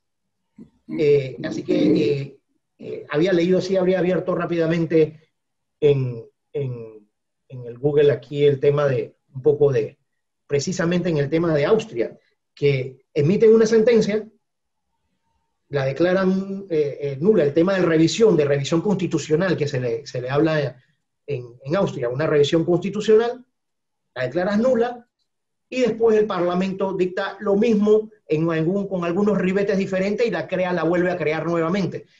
Temas de esa naturaleza, creo que de ir viendo el tema de normas preconstitucionales. También a un chico, fue compañero mío en la Universidad Carlos III de Madrid hace muchos años, en Madrid, España, Víctor Orozco de Costa Rica, que es letrado hoy día, juez contencioso administrativo, me parece, pero fue letrado de la Sala Constitucional de Costa Rica, mucho tiempo. Gran amigo. Sí, y ha escrito varios temas referentes pues a la viabilidad del tema de normas preconstitucionales y todo ello. Gran trabajo que hizo sobre eso, y ha sido profesor invitado de la Universidad de Castilla-La Mancha en Toledo. Su doctorado es de ahí, y tiene un trabajo muy importante referente a eso. Así que al final, en conclusión, es ver, creo que en este diálogo, y es lo referente a qué sistema, claro, dependiendo del contexto de cada país, de la evolución constitucional, cuando hablan algunos de lo que es el neoconstitucionalismo, algunos dicen, no, en verdad no existe ni un neoconstitucionalismo alguno, pues alguien le puso esa palabra rimbombante y al final es un mismo constitucionalismo, simplemente que hay que modularlo, darle el concepto de constitución viviente con los nuevos cambios, pero no estamos tampoco en un post-neo-constitucionalismo, pues como le quieran poner, es dependiendo del autor, es como el pintor. Yo hago una buena pintura y me la compró estos grandes empresarios, artistas. Igual es el derecho constitucional. y es lo bonito del diálogo, del debate cuando se da entre los grandes constitucionalistas. Y pues agradecerle, doctor, porque en estas mesas que usted me hizo llegar, que he podido observar, los que quedan en las grabaciones en YouTube y todo ello, la verdad que es enriquecedor. No dejamos de aprender todos los días hay algo nuevo, y creo que el que no aprendió en esta pandemia, en algún sentido, como ser humano primero, más que un profesional del derecho, como ser humano, si no nos dejó huellas, pasamos por alto aquí en la vida. La verdad que creo que con la pandemia, lo que es, por lo menos desde la labor, desde el rol de nosotros, de protección de derechos fundamentales, más a las personas de mayor vulnerabilidad, no estamos haciendo nada. Nos morimos y no dejamos un legado que en el caso de nosotros pues sería nuestras sentencias en alguna forma cuando hemos estado de paso aquí, y ya pues en la academia, en la universidad, tratar que esas nuevas generaciones, ya, olvídense cuando dijo el profesor también Kelsen jugó un gran rol, pero que esa famosa pirámide de Kelsen ya no tiene en realidad una validez en el contexto constitucional hoy día de forma jerárquica, porque al final es todo horizontal, tampoco es que, claro, lo usamos en las enseñanzas del derecho, pero las nuevas corrientes del derecho, por ponerlo así, o ese llamado neoconstitucionalismo, neopositivismo, ha jugado un rol muy importante en la protección de lo que es la Constitución viviente en sí. Tratar de aplicar, cuando se hace el famoso debate de hard working, de que al final, cuando hay un choque, igual cuando tenemos el choque de dos derechos, como el famoso derecho de información, derecho de la libertad de expresión, derecho a la intimidad, hay que jugar un rol en los principios, en las reglas de los ciudadanos. Gracias, doctor. Muchísimas gracias, doctor. Yo varios amigos que han estado generando conferencias individuales y participando en mesas. El doctor Sagüez, que ya estuvo precisamente en el tema del primer tribunal constitucional, y va a participar como uno de los expertos en las mesas de expertos. Víctor Orozco, que va a participar en una mesa también, ya participó con Gerardo en relación a inconvencionalidad por omisión. Pues la verdad que este tema que también señaló usted en trascender el análisis que estaban haciendo de un código procesal constitucional, nos tocó coordinar una obra de Hernán Olano, Gerardo Etoy, servidor en Colombia y en México, donde los gestores de los tribunales, de las codificaciones procesales constitucionales participaron, y creo que es un buen ejercicio. Valdría la pena, ahora que hagamos esa mesa, invitarlo también. El doctor Gerardo Eto Cruz, bueno, usted también igual formó parte de este Tribunal Constitucional en el Perú. Me gustaría preguntarle en cuanto a estas cuestiones, a estos vicisitudes, el tema famoso que ya abordaba el doctor Hernán Antonio, en relación a también el choque de trenes, y un tema que maneja usted con mucha propiedad y que es muy interesante hoy en día, es autonomía procesal constitucional en el manejo precisamente delegado y autárquico, querido doctor Eto Cruz. En realidad, los que integran y van a integrar los tribunales constitucionales, precisamente una de sus fortalezas tiene que ser un mundo cognitivo para que puedan enfrentar con un blindaje la argumentabilidad en sus sentencias. Bien se dice que los jueces hablan por sus sentencias, y en ese contexto hay un paradigma que es bueno incorporarlo en estos tiempos, porque estos son los tiempos de lo que Jean-François Lyotard habla de la posmodernidad, que viene a ser una crítica a la modernidad, y realmente la posmodernidad se viene replanteando con nuevos paradigmas, y uno de los paradigmas es precisamente el pluralismo, del cual en parte Hernán Antonio acaba de sugerirlo implícitamente, porque más allá de nuestra supremacía constitucional en nuestro ordenamiento interno de cada estado, existen otras normas que están por encima de los ordenamientos internos, y que viene a ser el corpus juris latinoamericano, que es el bloque de convencionalidad regional o el bloque de convencionalidad internacional o mundial que proviene de la ONU. O sea, me estoy aludiendo al derecho internacional de los derechos humanos. Y en ese contexto, precisamente los tribunales tienen que empezar a desarrollar una suerte de interpretación constitucional convencionalizada. Ojo con la frase que es acuñada por Sagüez en algún momento. Y por otro lado, yo vengo peregrinando en casi toda América Latina, replanteando la idea de que por encima de la legislación procesal preestablecida en cada ordenamiento por el legislador democrático, por ejemplo, nosotros tenemos el Código Procesal Constitucional junto con Bolivia, que ya tiene también el segundo código en el mundo, y ojalá que nuestro ilustre magistrado Hernán Antonio replantee en vuelta la posibilidad de que haya un tercer Código Procesal Constitucional. Sí, bueno, en México está hace tiempo el proyecto. Bueno, pero el hecho es que en algún momento el Bundesverfassungsgericht, el Tribunal Constitucional Alemán, acuñó la frase de la autonomía procesal, que consiste en la posibilidad que tienen los tribunales de crear paralelamente nuevas reglas procesales o procedimentales distintas a esa legislación preestablecida. Y a eso la doctrina le ha venido asignando el nomen iuri de autonomía procesal, y del cual he esbozado dos vertientes, que es la autonomía procesal autárquica, que es un poco complicada porque se desarrolla una suerte de creación pretoriana, pero que no es por capricho, sino porque realmente se trata de que el tribunal trate de afirmar la vigencia efectiva de los derechos humanos y de la supremacía constitucional, y como la legislación preestablecida establece hasta un marco, bueno, pues los tribunales podrían echar mano a esa figura.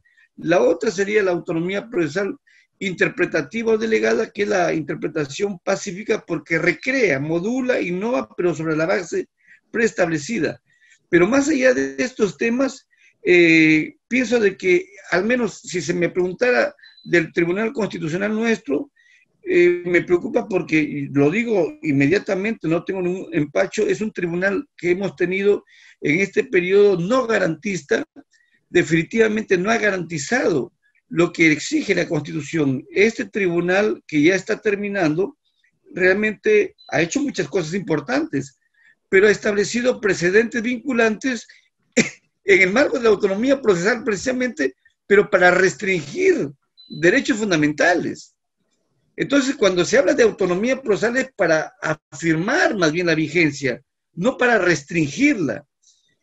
Y por otro lado, pienso de que en estos momentos que estamos a puertas de que se renueve el tribunal, aparte de este aspecto cognitivo, pienso que debe haber también un perfil psicológico en los magistrados que no, una vez que sean elegidos o los que ya están como miembros, no les genere hasta un pecado que para mí es el narcisismo galopante en los magistrados, ¿no? Deben trabajar con mucha humildad y sobre todo conciliar sus propuestas y tratar de trabajar en términos colegiados, porque si no realmente va a ocurrir de que ahora mismo un respetable magistrado aquí en el Perú ha estado diciendo hasta ayer para atrás, en pocos días, el Tribunal Constitucional peruano tiene la potestad de detener el proceso de vacancia. No tiene por qué decirlo, está implícito ahí. Entonces, cuando el tribunal empieza a desarrollar una politización de la justicia o una judicialización de la política, polémica que tuvo Kelsen con Smith, entonces lo va a tener, pero que no salga a la escena mediática de la prensa, porque si no ensucia la imparcialidad, la objetividad y el garantismo de la autonomía que tienen los tribunales. Y en ese contexto pienso yo que, por ejemplo, en el caso de nosotros, pensamos de que el tribunal debe empezar a revisar algunos precedentes vinculantes que han recortado las garantías de acceso al tribunal. Por ejemplo, cuando alguien pierde un proceso de amparo, habeas corpus, habeas data, etc., toca las puertas al tribunal, pero el tribunal las ha cerrado con candado a través de dos precedentes vinculantes que no permite el acceso a la tutela en esta última instancia. y por lo tanto pues ha habido ahí una autonomía procesal restrictiva antes que se afirme el principio pro homini o favor libertatis.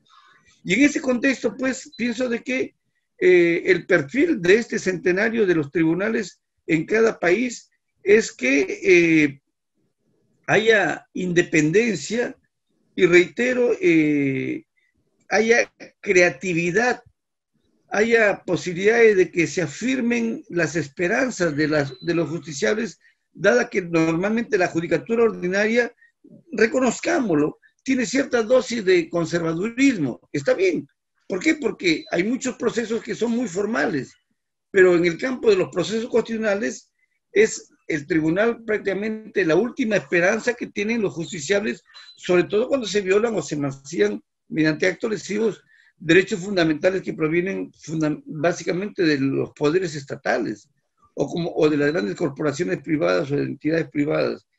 Y en ese contexto, pues, el tema de la politización de la justicia o la judicialización de la política siempre va a estar presente en los tribunales.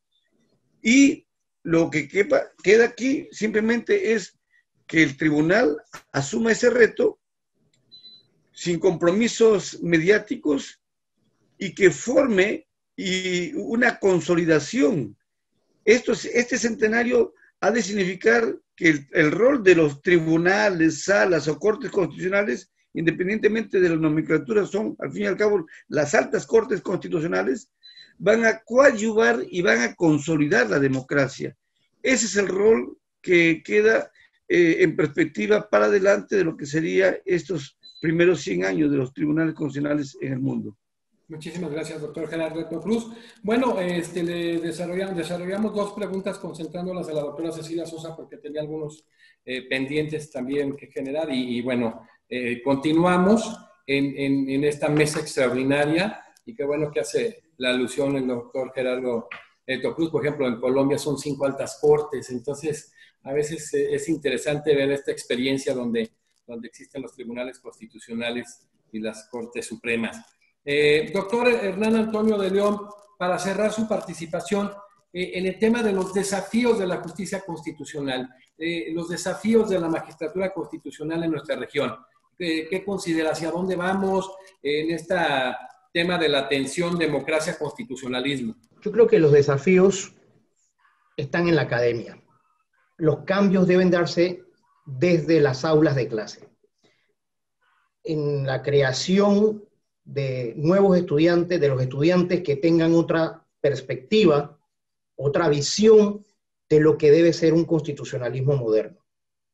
Pese a la experiencia de los grandes profesores, profesoras que tengamos en la universidad, de maestros, de grandes constitucionalistas, de grandes magistrados que han pasado por la Corte Suprema, en alguna forma tiene que haber desafío a través de los propios estudiantes, pese que yo siempre digo, es que la Constitución es para todos, para todas.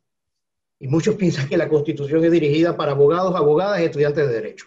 Claro, por la mayor facilidad que tenemos en el conocimiento y eso me viene a la mente cuando uno es chaval, cuando uno es chico y se forman estos debates o alguien, lo bueno es cuando, miren este ejemplo, cada vez que existe algún tipo de reforma constitucional en nuestros países, es como la política cuando vienen las elecciones presidenciales. Yo creo que en todas las casas, en todos los hogares, se habla del tema del momento. Sea el tema constitucional o sea el tema de la escogencia o cuál es el mejor candidato para la presidencia de la República. Y que eso ha traído problemas, desentendimiento, ha traído grandes discusiones, enemistades, por temas que son de pasión. No solamente el fútbol crea pasión, sino que yo creo que en todos los hogares en un momento. Si hay un tema de reforma constitucional o un tema de elección a un presidente de la República, en todas las casas en un momento, en un hogar se habla de ese tema en particular. Y yo creo que esos desafíos por lo menos para el caso de Panamá, que no tenemos un código procesal constitucional, sí es retomar el documento que quedó elaborado por grandes profesores, el presidente de esa comisión, gran constitucionalista panameño, ex magistrado de la Corte Suprema, Edgardo Molino Mola, que ha escrito grandes obras como lo que es el constitucionalismo panameño, el profesor. Es más, en la Universidad de Panamá, como la principal universidad casa de estudios en Panamá, la primera universidad oficial, emitieron una ley que no puede ser profesor más de los 75 años. Aquí teníamos profesores como el difunto maestro de maestros César Quintero, y que me dio clase a mí en su momento. Ya César Quintero, cuando me dio clase a mí, tenía 85 años, recuerdo. Y otros profesores que arriba de 75 años están más claros tal vez que usted y que yo, que cualquiera, muy claritos, pero emitieron una ley que después de los 75 años usted no puede ser docente. Entonces, que da lástima, claro, habrán algunos que de repente por la protección de lo que es la cátedra ganada por concurso, los protege, pero en sí yo creo que ese desafío está en las aulas. Por parte de nosotros retomar, creo que ese proyecto en alguna forma procesal constitucional, porque es importante. ¿En qué sentido? A veces hay que limitar el resolver algunas cosas. Bueno, no voy a traer un ejemplo ni siquiera hipotético, un ejemplo real. Un ejemplo. Aquí no hay límite para presentar una demanda de inconstitucionalidad contra una ley que haya sido expedida en el año 1904 o 1905. Tampoco hay límite, un tiempo de cuándo resolver la sentencia. Aquí han habido, suena horrible, suena feo, pero es la realidad. Creo que cuando se habla con transparencia, creo que en todos nuestros países hay una mejora. Eso es como una vivienda. Cuando se habla en un problema familiar, si se habla todo con transparencia, nos va mucho mejor. Y nosotros tenemos sentencias aquí que se le trajo el dulce de cumpleaños de 15, 16 años. No puede ser. Sentencia de inconstitucionalidad en 15 años para emitirla. Así que pasó una composición de corte, que tiene un periodo de 10 años, vienen otros magistrados y el mismo caso ahí. Como decía el profesor Eto Cruz, de ser valiente. Temas dentro del régimen, eso fue uno, tema del régimen bancario, demoró 17 años de reforma, siendo Panamá la fortaleza por ser un centro financiero y centro bancario internacional, y en una reforma del régimen bancario tomó 17 años la sentencia para decir si era inconstitucional o no ciertas normativas de la misma.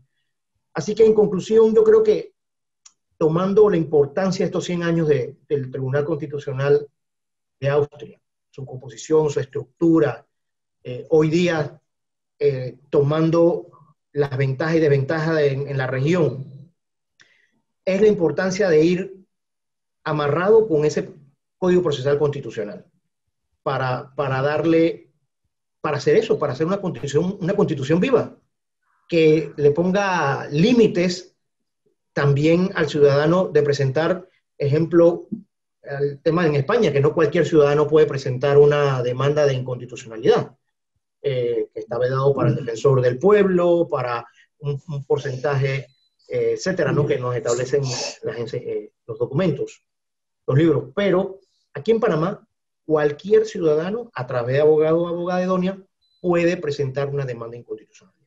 No tiene límite, ya digo, puede presentar contra alguna ley de inicio de la República,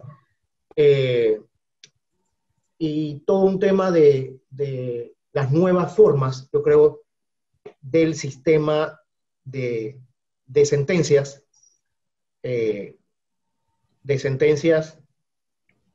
constitucionales, como las llamadas sentencias pues exhortativas, que creo que en alguna forma son de mucha importancia para que la Asamblea juegue su rol,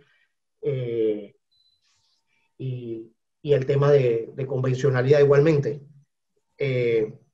Pero en fin, para concluir, el desafío para mí, está en las aulas de clase. Que la formación de los nuevos estudiantes, especialmente en Derecho,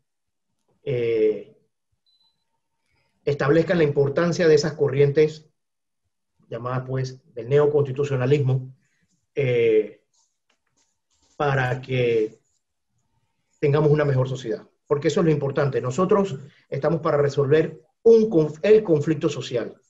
Y eso obviamente es un ciclo. Al tener mejores estudiantes con esa formación, tendremos mejores jueces y mejores magistrados en las altas cortes, con un pensamiento ético, con un pensamiento moderno de constitución viviente, en una verdadera y justa protección de derechos fundamentales. En ese sentido tendremos una mejor sociedad y obviamente la importancia de la supremacía constitucional en lo que es la protección, en este caso, de un Estado social o Estado democrático de derecho. Gracias, doctor. Muchísimas gracias, doctor. Y sí, qué bueno que hace alusión a todos estos temas, como hay que iniciar desde las aulas. Ya lo decía el primer presidente del Tribunal Constitucional boliviano, Pablo de Misaki Peredo, el tema de darle trascendencia a la pedagogía constitucional, y ahora el tema de reabordar como uno de los grandes desafíos del derecho procesal constitucional, que también hay que profundizar las codificaciones procesales constitucionales, y me comprometo junto a Gerardo, que coordinamos con él y un amigo de usted también, Hernán Olano, esa obra, ¿te acuerdas, Gerardo?, de codificaciones procesales constitucionales hace algunos años, donde escribió, por ejemplo, de la ley de jurisdicción constitucional Luis Fernando Solana, que en ese momento era procurador y fue presidente de la Sala Constitucional, Sergio Díaz Ricci, que ya participó en el Congreso con nosotros, creador del primer código procesal, que nada más era en Tucumán, escribes por el peruano, y que, bueno, estuviste en un trabajo muy cercano con tu gran maestro, Domingo García Belaunde, y por ahí ahora ya el trabajo que se ha hecho en Bolivia con otro código procesal constitucional nacional, y había un proyecto por ahí de Sagüez y de Puccinelli en Argentina, y uno de Olano en Colombia, y aquí en México se han generado, ya que se generamos entre muchos, hemos hecho propuesta. Pues qué bueno, gracias por esta extraordinaria participación, y cerramos esta extraordinaria mesa con el doctor Gerardo Cruz. Gerardo, ¿cuáles son los desafíos precisamente del Tribunal Constitucional peruano? Tú ya hablaste en este tema de algunas cosas que dan un poquito de tristeza, cómo se restringen derechos fundamentales increíblemente, cómo no se ha analizado a profundidad la interpretación extensiva. ¿Cuáles son los grandes desafíos y realmente hacia dónde ves que corra América Latina en la magistratura constitucional? Pienso yo que los tribunales constitucionales, salas o cortes, han desencadenado la vigorosa presencia del derecho procesal constitucional. Ahora, esta vertiente disciplinaria pretende estudiar tres grandes contenidos: la jurisdicción constitucional, los procesos constitucionales y la magistratura constitucional. El contexto, para mí, lo más importante es la esencia y naturaleza de los procesos constitucionales, porque ellos son los que van a tratar de afirmar estos dos grandes estatutos que permiten la convivencia y la supervivencia, diría yo, de la humanidad en este planeta: la libertad y el poder. Parece un tópico, pero es algo que siempre en la historia de la humanidad va a estar presente: la libertad y el poder. Y entonces el invento humano a través del mundo jurídico son estas reglas a las que llamamos procesos, para poder resarcir esos menoscabos de la libertad o esos excesos o abusos del poder. Entonces, si se me preguntara cuáles son los desafíos, el desafío sigue siendo lo mismo, o sea, afirmar eso. Lo que habrá en todo caso es, en las reflexiones, serán nuevos replanteamientos, matices, cuestionamientos, críticas a las creaciones de estas figuras. Por ejemplo, el habeas data es una hechura que forma parte de la posmodernidad, porque es una situación que se desencadena con la presencia de estos aparatos que son los teléfonos, las imágenes, etcétera, etcétera. No podía existir el derecho a la imagen o el derecho a la voz sin los instrumentos tecnológicos contemporáneos. Yo siempre les digo a mis alumnos: hagan un esfuerzo y de aquí póngase a 100 años, ¿qué nuevos derechos fundamentales se habrían creado? Por ejemplo, en estos momentos, en este marco de esta pandemia, creo que ya cabe hablar del derecho fundamental de acceso a la Internet. Así. Porque todo ser humano, aunque no cobije, no pague a las telefónicas, debe el Estado suministrarle, porque forma parte de un patrimonio común de la humanidad, el acceso a la información y a la sociedad del conocimiento. Entonces, atalayar, auscultar en perspectivas, significa, como decía, de aquí a 100 años todos muertos, pero de aquí a 100 años,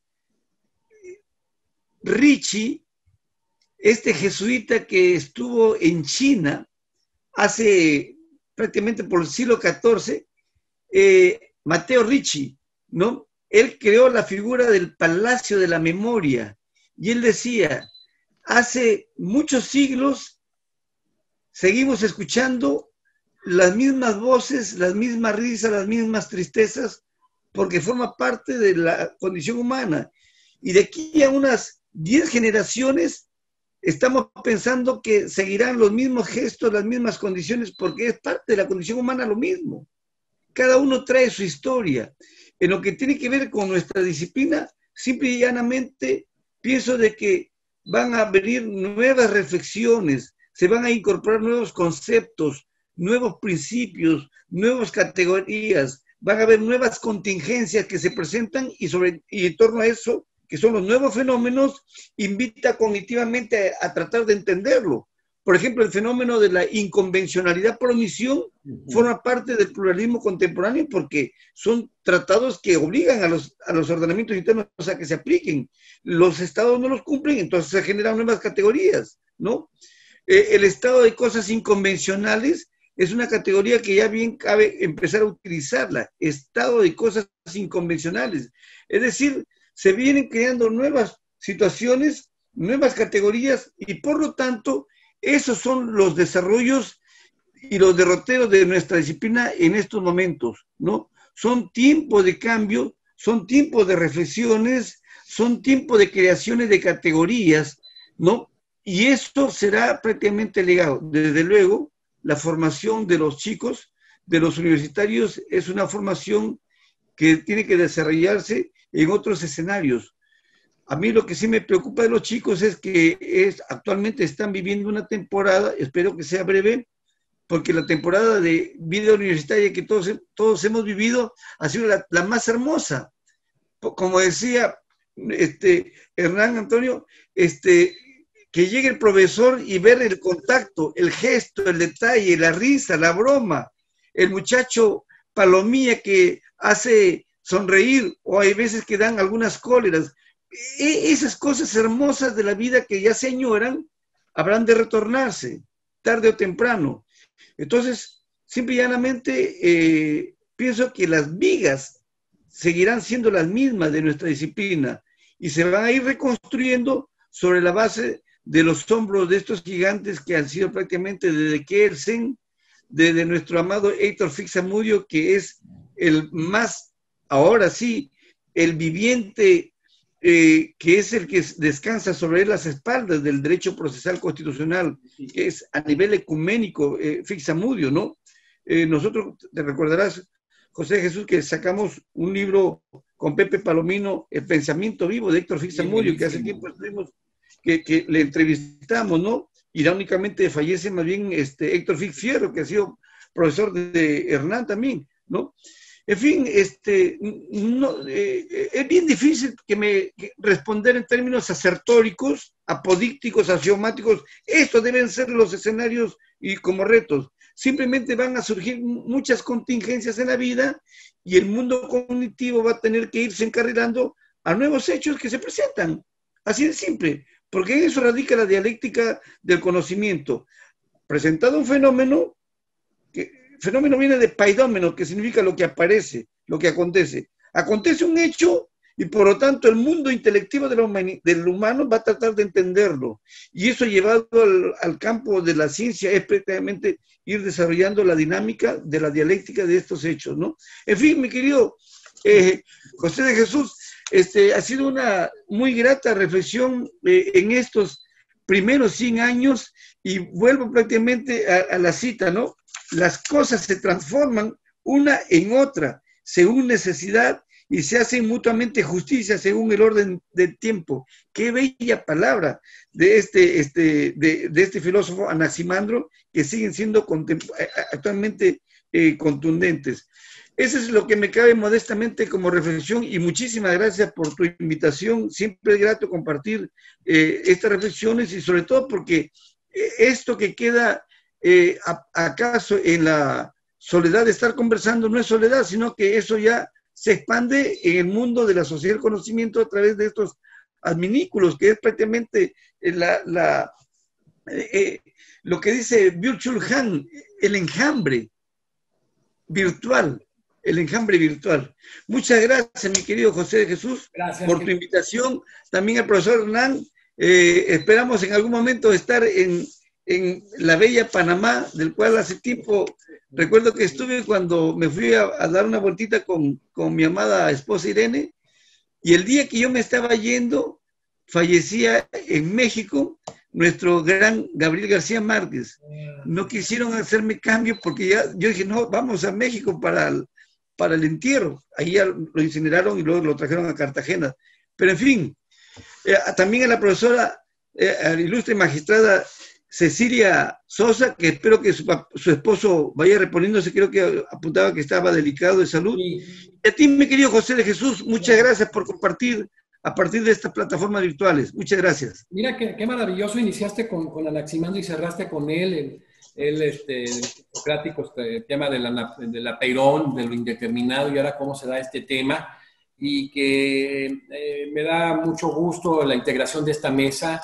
La verdad son mesas muy, muy fortalecidas con jueces y magistrados constitucionales de toda América Latina, así como otras mesas de expertos con motivo del centenario del primer tribunal constitucional en el mundo que organiza la Academia Mexicana de Derecho, Juan Velázquez.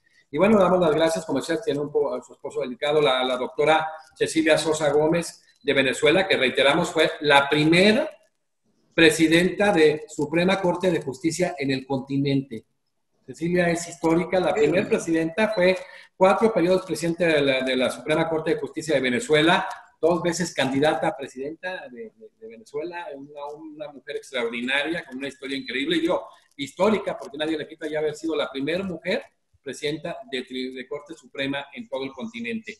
Otro gran jurista, extraordinario jurista, amigo, el doctor Hernán Antonio de León Batista de Panamá, que fue presidente de la Corte Suprema hasta hace muy poco tiempo de Justicia de Panamá, y un destacado magistrado constitucional de dicha Corte, al que invitaremos por ahí, Gerardo y los amigos, a que hagamos algunas cosas juntos, en escribir en algunos colectivos, que de aquí vamos a sacar unas memorias, por cierto, que publicaremos en México, en Argentina, en Perú, en Colombia, en varias partes. Y a otro gran jurista, otro gran amigo, al doctor Gerardo Héctor Cruz, también un hermano, que fue magistrado del Tribunal Constitucional del Perú, un extraordinario doctrinista, de verdad, ha hecho aportaciones excelsas, y hemos coincidido en muchísimas partes. Entonces, continuamos con estas mesas con motivo del centenario, del primer centenario del primer Tribunal Constitucional en el mundo, y vemos en las reflexiones, como decían nuestros 3 disertantes, como en 100 años estaremos, o estarán más bien otros, ya no nos corresponden a nosotros, así generando el mismo debate.